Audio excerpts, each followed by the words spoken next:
Senhor? Amém. Irmãos, sem perca de tempo, vamos fazer a leitura da palavra do Senhor. Um livro bem conhecido, Esther. Uma história bem conhecida. Esther, capítulo de número 4. Esther, capítulo de número 4. Nós vamos ler apenas o verso de número 16. E os irmãos já vão se assentar já. Enquanto muitos ainda vão se localizando, eu vou agradecendo a Deus por esta oportunidade, agradecendo ao nosso pastor, corpo de obreiros da igreja, pedir à igreja do Senhor que continue orando para que Deus continue falando conosco e que eu não venha ser uma pedra de tropeço para a vida de ninguém, mas que Deus me use como um canal nesta noite, um canal de bênção para a vida de todos nós. Esther, capítulo de número 4, verso de número 16. Eu vou fazer a leitura da palavra do Senhor. Quem puder, por favor, me acompanhe. Vai e ajunta todos os judeus que se acharem em Suzã, e jejuai por mim, e não comais nem bebais por 3 dias, nem de dia nem de noite.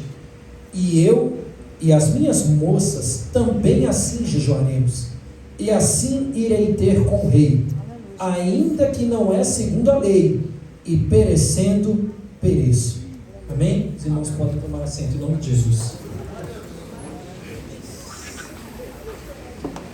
Aleluia. Louvado seja Deus. Amados, um texto extremamente conhecido, uma palavra que por si só ela já fala muito, porque é bem centralizada no contexto histórico que gira em torno do livro de Esther. Mas é importante que nós façamos um aparato histórico de forma cronológica, para que nós possamos entender aonde está o centro da vontade de Deus nesta mensagem, nesta noite. Se nós pararmos para analisar, queridos, a história como um todo, em poucas palavras, o povo de Israel está cativo.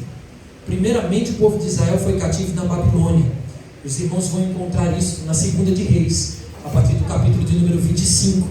Mas depois os irmãos vão perceber que a Babilônia, que ainda estava sob o domínio de Nabucodonosor, ela acaba perdendo o seu poderio para o rei da Pérsia, que era Ciro o Grande. Ele vence o rei Nabucodonosor e ele acaba tomando por posse todas as províncias que ele tinha ganhado. Inclusive o povo de Israel, que estava cativo sob seu domínio, ele também perdeu, passou a ser de domínio persa. Isso nós vamos encontrar na primeira de Esther, no capítulo de número 1, na verdade, de Esther, do verso 1 ao verso de número 4, os irmãos vão encontrar isso também.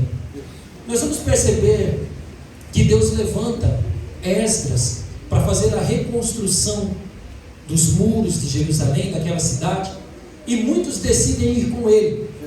E esse foi um dos pontos principais da mensagem que ele quis passar para o povo no dia da saída. Olha, quem quiser vir conosco pode vir, mas muitos perceberam que a sua vida já estava vinculada ao local do cativeiro. Então muitos já trabalhavam na lavoura, outros já tinham outras tantas profissões, cuidavam da sua família, o sustento da sua família vinha agora do local aonde eles estavam cativos, e não fazia para estes homens mais sentido voltar para Jerusalém, até porque não sabiam quanto tempo iria demorar a reconstrução daquele local. Então muitos decidiram ficar. E nós vamos perceber que neste contexto, o rei que acaba tomando posse é o rei Assuero, que é também conhecido como Xerxes I. Este tinha uma mulher, o nome dessa mulher era Vasti. Vocês vão perceber que o rei Assuero, ele não aparece muito em batalha, até porque não era muito a sua intenção estar em guerra, porque ele não era um homem de guerra. Ele na verdade queria bem era curtir o seu reinado, aproveitar o seu poder, a sua influência, fazer o máximo de festa que pudesse fazer, as curtições que ele quisesse fazer, com quem queria fazer. Ele estabelecia festas que duravam metade de um ano. Ele começava a festa de dia e a festa não terminava, durava meses essa festa. O rei Assuero, ele estava ali para isso, ele estava ali para viver os seus próprios deleites. E o que acaba sendo contrário a ele nesse sentido é que ele recebeu como recompensa uma mulher que queria ter mais poder do que ele. Então ele chama essa mulher para participar de um banquete e ela decide não ir. O nome dela é Vasti. Ela decide não ir, decide não participar. E era contra a lei uma mulher do rei se virar contra ele e decidir dizer não. O que o rei faz? Ele tira Vasti da frente e ele acaba colocando um decreto e vai passar a selecionar uma nova rainha em lugar de Vasti. Mas isso não estava saindo do controle das mãos do Senhor, porque Daniel, capítulo de número 2, no verso de número 21, vai dizer que Deus ele é responsável por dar trono a reis, mas ele também é responsável por destronar estes reis. Então tudo isso fazia parte do domínio do Senhor, da vontade perfeita e soberana do nosso Deus. Depois que esse decreto foi lançado, entre estas mulheres, nós vamos perceber que existia uma que era judia, era órfã, foi criada por um homem que não tinha muito recurso. O nome desse homem era Mardoqueu. Essa menina era Esther. E a palavra de Deus vai dizer que mesmo ela sendo uma jovem improvável, sobre ela caiu a sorte dos olhos do rei Assuero olharem para ela e perceberem nela a maior beleza entre todas as províncias que ele tinha por posse. Mas em 1 Samuel capítulo de número 16, os irmãos vão perceber que Deus também fez isso com Davi.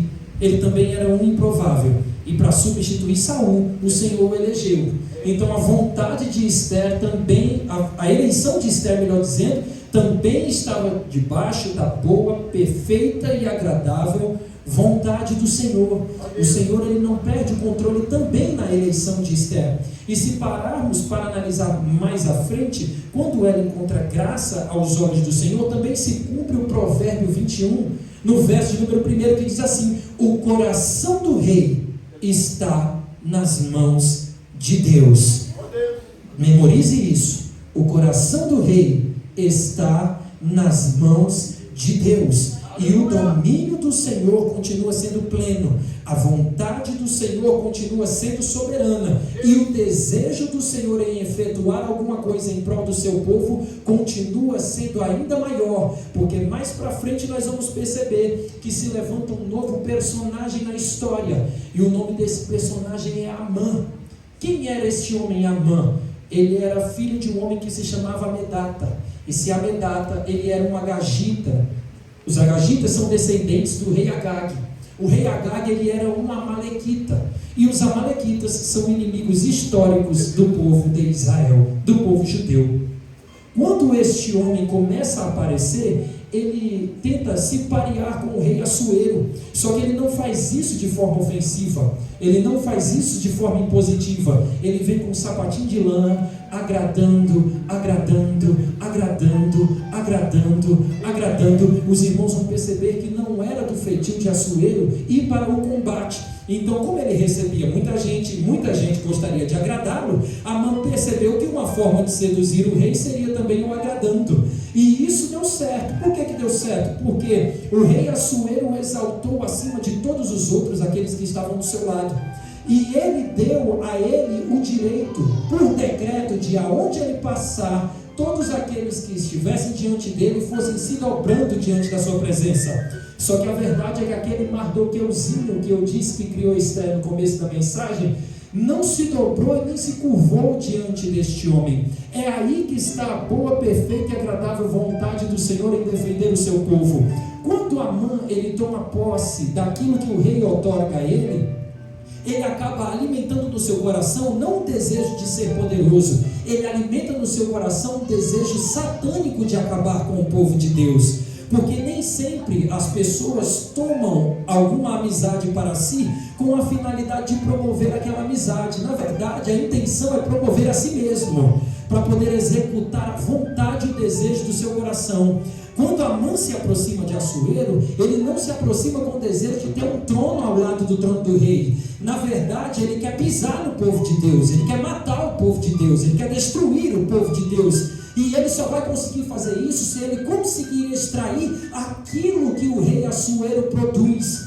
Quando o rei Assuero deixasse de produzir aquilo, sem sombra de dúvidas, Amã viraria as costas para ele, porque ele era conveniente. Se nós pararmos para analisar a história no Novo Testamento, os irmãos vão perceber que Jesus escolheu 12 discípulos. Dentre esses 12 discípulos, apenas um discípulo ele elegeu da capital de Jerusalém. O nome desse discípulo era Judas, o sobrenome era Iscariotes. No grego koiné, Iscariot era a região que ele vivia, e muito provavelmente ele era um judeu escriba. Sendo judeu escriba, ele sabia muito bem com relação a dinheiro e a contagem de dinheiro. Ele era um bom controlador, ele era o que nós chamaríamos hoje de contador. Então coube a Judas a tesouraria do ministério de Jesus. Então nós não conseguimos, irmãos, nem dimensionar o tamanho do poder que tinha este homem nas suas mãos, dada a quantidade de pessoas que andavam atrás de Jesus. Imagina quantos donativos e ajudas, de grandes e pequenos, Jesus recebeu para poder financiar a continuidade do seu ministério. Tudo isso estava sobre os cuidados de Judas. Mas um dia Jesus chegou para os seus discípulos e falou o seguinte: olha, eu vou ter que voltar para meu Pai. Antes disso vai ter que se cumprir toda a vontade e justiça do Senhor aqui na terra.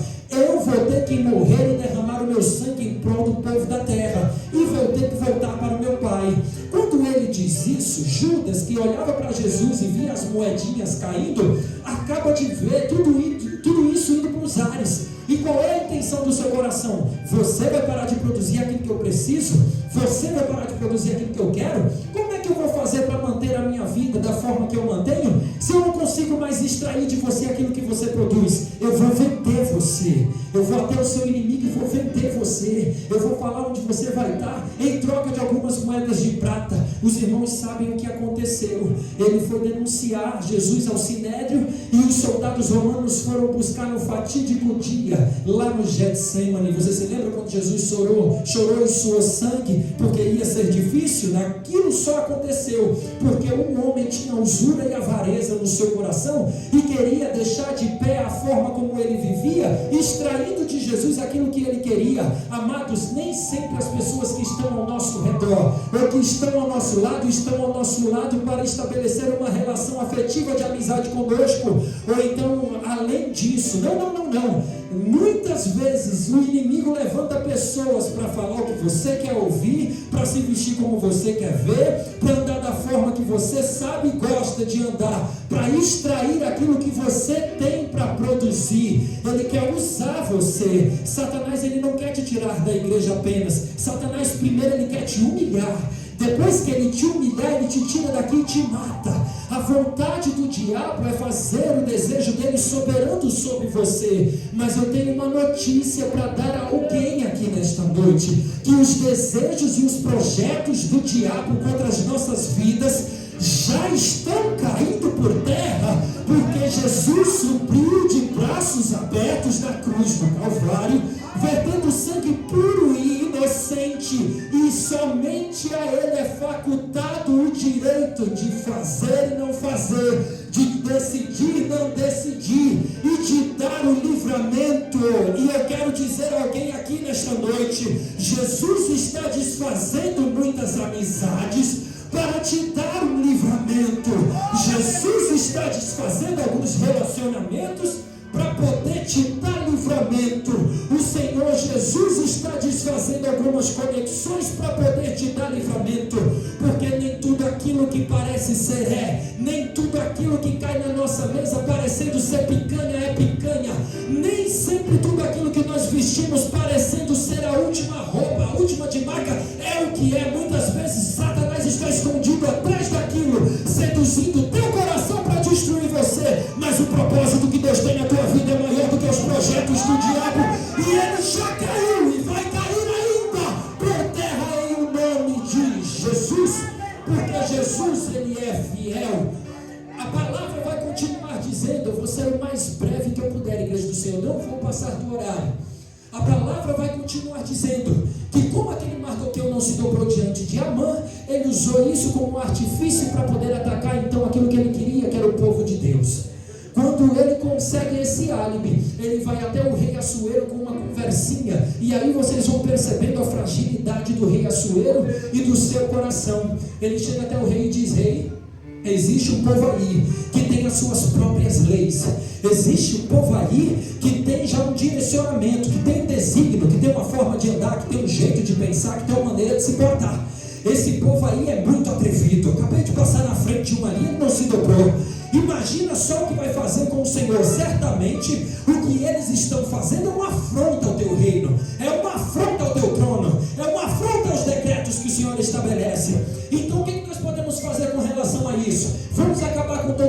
vez, dê a mim o direito, porque eu vou destruí-lo, sem pensar duas vezes. O rei Assuero então cai na bobagem em Ester, capítulo de número 3, verso de número 8, de entregar a Amã tanto o seu anel quanto um decreto para que ele pudesse selar em suas mãos. O rei entregou a sua autoridade para ele poder escrever o decreto e ofereceu 10.000 talentos de prata para o tesouro real incentivar isso. Era isso que valia a cabeça do povo de Deus. 10.000 talentos de prata. Nunca foi sobre ser grande, sempre foi sobre destruir os pequeninos do Senhor. Mas o inferno vai virar de cabeça para baixo neste tempo. O inferno vai ter que morder o calcanhar, porque o Senhor Jesus é a autoridade soberana sobre tudo. Pode ter decreto, pode ter palavra de ordem, pode ter toque de recolher, pode ter levantar de exército do inferno. Satanás pode se munir, Satanás pode vestir a armadura, Satanás pode colocar arma em suas mãos. O poder bélico do inferno pode até ser maior do que o nosso, mas o poder de Jesus continua sendo maior do que o dele, porque a Bíblia diz que ele desceu aqui e pisou na cabeça do diabo. O diabo não tem poder de nos parar, porque maior é aquele que nos amou. O sacrifício de Jesus é maior do que as artimanhas do inferno. O sacrifício que Jesus fez por mim e por você tem valor e está sendo pregado o seu valor dia após dia, porque Satanás sabe que se ele não conseguir te derrubar hoje, amanhã quem sabe ele te derruba. Só que o sangue de Jesus é como a palavra, ele te limpa todo dia, te purifica todo dia, te renova todo dia, te transforma todo dia, te restaura todo dia, te faz uma nova criatura dia após dia, dia após dia, dia após dia, dia após dia. Só quem é mais do que vencedor para poder continuar aqui. Levanta a mão e libera um glória bem bonito para Jesus, porque ele é um guerreiro aqui nessa noite. Ele está te defendendo.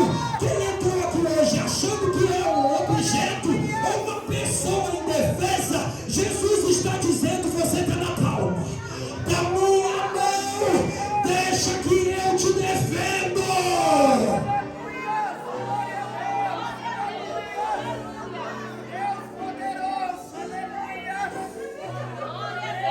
Eu estou sentindo o cheiro da defesa espiritual de Jesus Cristo aqui nesta noite.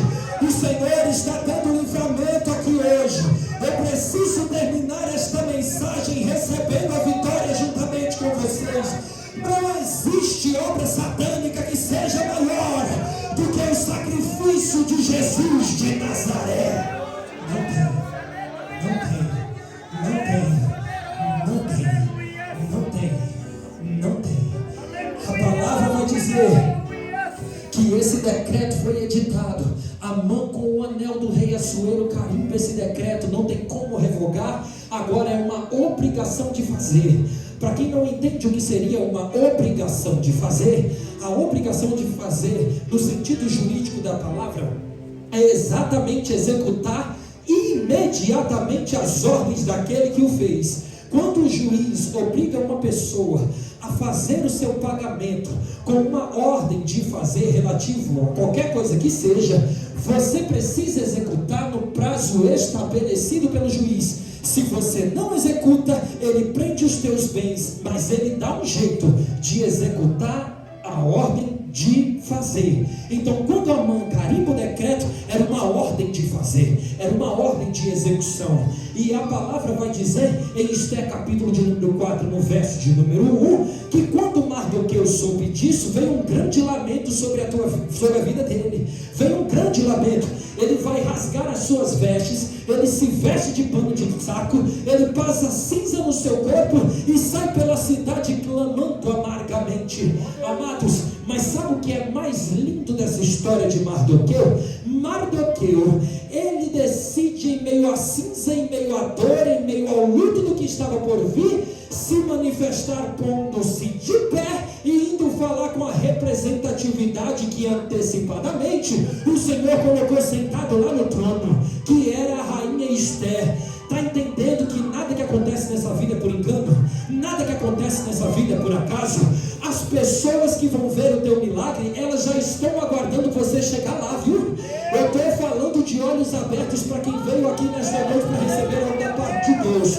Tem alguém que olhou para ti e falou assim: olha, você não vai ser nada nunca, tu não vai passar do que tu é, eu ainda vou te destruir, eu vou te matar. Essa pessoa está exatamente no local que quem vai ocupar é você, porque a boa, perfeita e agradável vontade do Senhor será executada. Porque se o inferno pensa que ele pode criar obrigação de fazer e ser executado de forma agora, ele não sabe qual é o tamanho do anel de Jesus de Nazaré, que está sentado à destra do Pai, com o edito que ele mesmo fez nas suas mãos. Eu estou falando daquele que quando ele fala, a sua palavra não tem curva, porque ele vela por ela para cumpri-la. É por isso que quem tem promessa de Deus não vai morrer antes do tempo. Por quê? Porque é uma obrigação de fazer. Ele falou e vai cumprir com aquilo que ele fala, porque ele é fiel. Ele, diferente do homem, ele não perde o prazo de validade do seu tempo. Ele é infinito. A Bíblia fala que ele era ontem, hoje e será eternamente. A Bíblia diz ainda mais. A Bíblia chama ele de maravilhoso, conselheiro, Deus forte, Pai da eternidade, príncipe da paz. A Bíblia chama de Alfa, chama de Ômega, chama de onisciente, chama de onipotente, chama de onipresente. Está aqui, chama de Emanuel, eu sou o que sou. Ele chama de Deus de vitória, ele chama de Santo dos Santos, chama de Deus de Abraão, chama de Deus de Isaac, chama de Deus de Jacó. Ele é Jesus de Nazaré. Não há quem possa impedir o trabalhar das suas mãos. Amados, eu quero falar para alguém aqui nesta noite. Eu quero dizer algo para alguém aqui nesta noite, algo muito sério. Chorar e sofrer é mister. Enquanto nós estivermos aqui na terra, nós vamos chorar e sofrer. Prantear é mister. Enquanto nós estivermos aqui na terra, nós vamos prantear. Só que ficar parado não é mister. Só que ficar de luto o resto da vida não é mister. Só que se lançar nas mãos da depressão não é mister. Só que se entregar ao comodismo não é mister. Eu estou falando para pessoas aqui nesta noite que podem ter dito ao Senhor que esta é a sua última oportunidade, que daqui para frente não vai ter mais nada para fazer. Eu quero dizer algo para você. Você sabe quantas gotas de água tem no oceano? Vamos fazer uma pergunta, aquela que o Senhor fez para Jó: aonde é que você estava quando eu fiz as estrelas e as constelações do céu?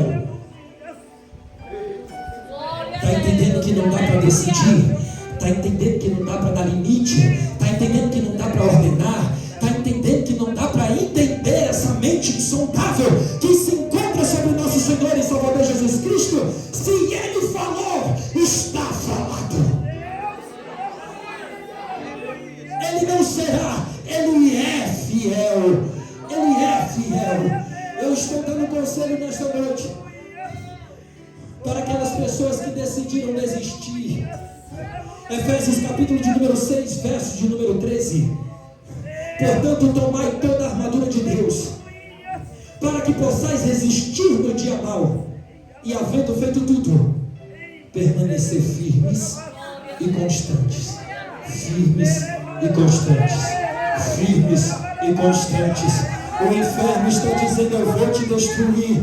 Mas no meu coração eu estou naquela palavra que diz: o que vemos à vista dessas coisas? Se Deus é por nós, quem será contra nós? Eu sei que o inferno se levantou com mão forte para tentar nos destruir, mas eu estou naquela palavra que diz: 1000 cairão ao teu lado, 10.000 à tua direita, mas tu não serás atingido. A minha palavra na tua vida será como escudo e broquel. Você não vai ser atingido, porque o meu nome é fiel. Eu sei que nós estamos passando por tribulações, notícias terríveis, mas o Senhor deixou escrito que em todas estas coisas nós somos mais do que vencedores por aquele que nos amou. Nós não podemos olhar para trás, nós não podemos desistir. Ele está olhando para cá agora. Ele está olhando para cá agora. Ele está olhando você aí agora. Quem já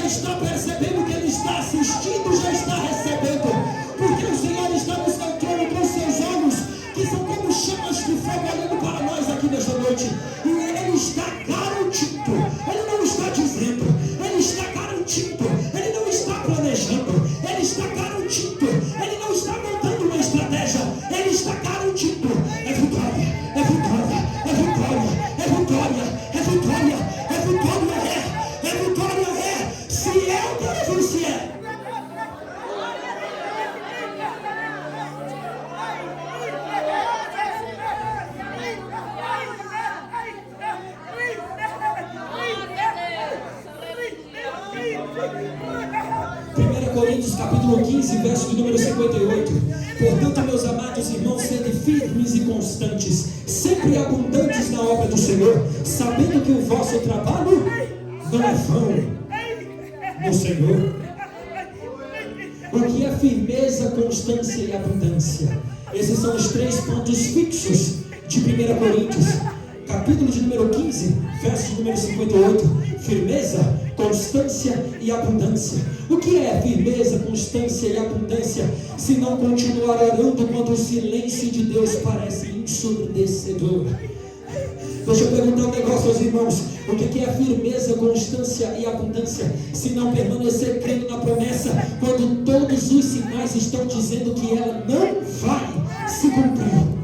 O que é firmeza, constância e abundância, se não continuar adorando quando o coração está em pedaços e sangrando?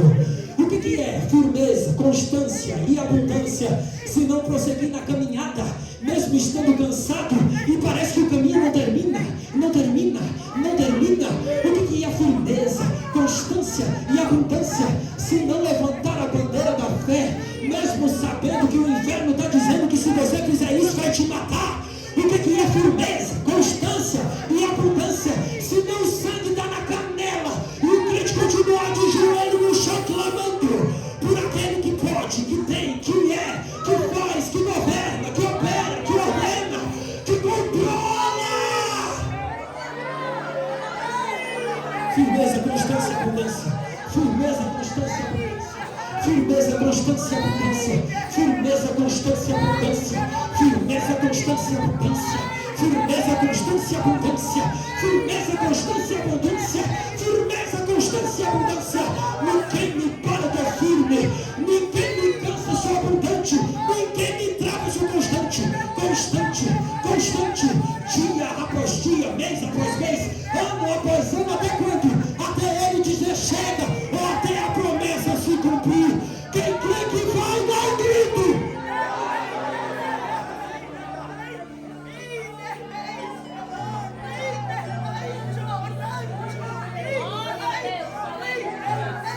Desce a terra e a suba, desce a prova, andar a saio e teria. O Senhor não me entregou nada, irmãos, pessoal, para ninguém. O Senhor falou que a fatia desta noite é para todo mundo. Quem quiser se servir, recebe. O problema é que eu acho que é muito Deus para pouco glória. É muito Jesus para pouco aleluia. É muito maná do céu para pouca adoração.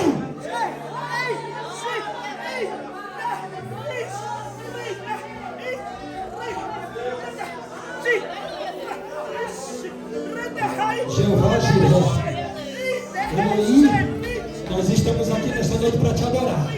O Senhor é santo, o Senhor é bom, a sua misericórdia dura para sempre. Nós estamos moídos, nós estamos quebrados, mas Ele continua sendo bom, Ele continua sendo Deus, Ele continua sendo misericordioso, Ele continua sendo amável, Ele continua sentado no alto e sublime trono.